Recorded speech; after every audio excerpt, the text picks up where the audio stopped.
y por eso el interés de venir a verlo, a ver de qué forma nos pueden apoyar, de qué forma ellos se vienen a interiorizar, de cómo querían verlo, querían conocerlo, querían conocer el lugar.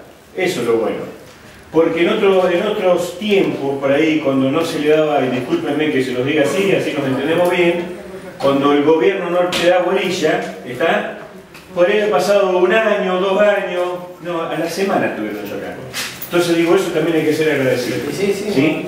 A la semana, miren que la provincia de Buenos Aires es grande, chicos, son 135 municipios. Y nosotros contando, estuvimos hace 1 semana atrás, y a la semana vinieron 4 funcionarios del Ministerio de Desarrollo Social acá, con ustedes. Y no para que se la contaran. Están acá, que ustedes pueden intercambiar, probamos el producto con ellos, podemos charlar con ellos, digo, es un excelente gesto. Y tenemos que ser agradecidos. Con todo respeto se lo digo, pero es así. Yo lo siento así, seguramente ustedes coinciden. ¿Sí?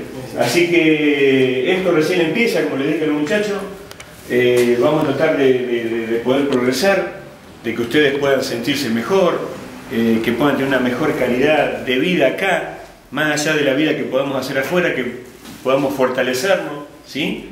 Y que la vida nos pueda, más allá de ser agradecidos, como decimos, que la vida nos pueda tratar de otra forma, ¿sí? Con la ayuda del gobierno provincial y de nuestra municipalidad, que tiene un fuerte compromiso con este gobierno provincial.